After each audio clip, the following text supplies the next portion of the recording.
বৌদ্ধ পূর্ণিমা আজকে সারা বাংলাদেশ সহ তথা বিশ্বে পালিত হচ্ছে। এই আমাদের বৌদ্ধ সম্প্রদায়ের প্রধান সামাজিক উৎসব বলেন, ধর্মীয় উৎসব বলেন, এটা অত্যন্ত গৌরবের। আপনারা জানেন বৌদ্ধ পূর্ণিমার ত্রিশীতি জড়িত, যেখানে বুদ্ধ জন্মগ্রহণ, এন্টারটেনমেন্ট, তারপরে পরিনির্বাণ। সেই কারণে আজকে এই ত্রিশীতিত স্মৃতি হিসেবে আমরা সারা বছর বৌদ্ধ পূর্ণিমা পালন করি।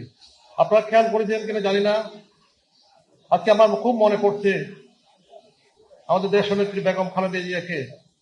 বিএনপি যখন ক্ষমতার ছিল না, বিএনপি যখন ফ্যাসিস্ট সরকারের রোষানলে ছিল, তখন ম্যাডাম খালেদা জিয়া আমাদের দেখে বলতেন বৌদ্ধ পূর্ণিমা পালনের জন্য। সেই স্মৃতি আমাকে একটু বিতাড়িত করে।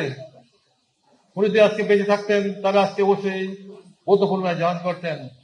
আমি ওনার স্মৃতির প্রতি আমার গভীর শ্রদ্ধা নিবেদন করছি। আমি মনে করি বাংলাদেশ সরকার সাম্প্রদায়িক সম্প্রীতির জন্য যা কিছু প্রয়োজন সবকিছু করবে। আমাদের মাননীয় প্রধানমন্ত্রী বলেছেন ধর্ম যার যার, রাষ্ট্র সবার। উনি বলেছেন সমতল থেকে পাহাড়ে সব জায়গায় বৈষম্য থাকবে না, ধর্মক্ষেত্রে বৈষম্য থাকবে না।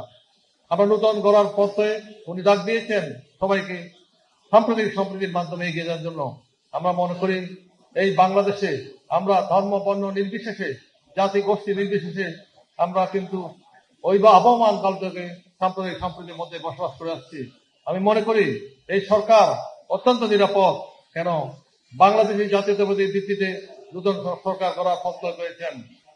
কেননা এই একমাত্র বিএনপি জাতি সত্তা ধর্ম বর্ণ নির্বিশেষে অস্তিত্বকে স্বীকৃতি দেয়, অন্য কোনো দল দেয় না।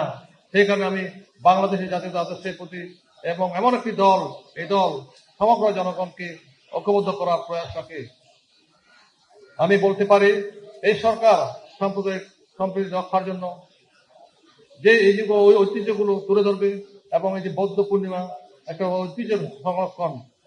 আজকে মাননীয় প্রধান অতিথি রয়েছেন, উনি বিস্তারিত বলবেন। আমি সময়ের স্বল্পতায় আমার বক্তব্য দীর্ঘায়িত করতে চাই না। পরিশেষে আমি বলতে পারি আমাদের বৌদ্ধ সম্প্রদায়কে জাতির উন্নয়নের ক্ষেত্রে এগিয়ে নিতে হবে, এবং বৌদ্ধ সম্প্রদায়কে বাংলাদেশের উন্নয়নের ক্ষেত্রে প্রয়াস চালাতে হবে। আমরা বিশ্বাস করবো যে আমরা বৌদ্ধ সমাজ বাংলাদেশের জাতীয়তাবাদী বিশ্বাসী, এটুকু আমাদের কাজের মধ্যে প্রমাণ করতে হবে।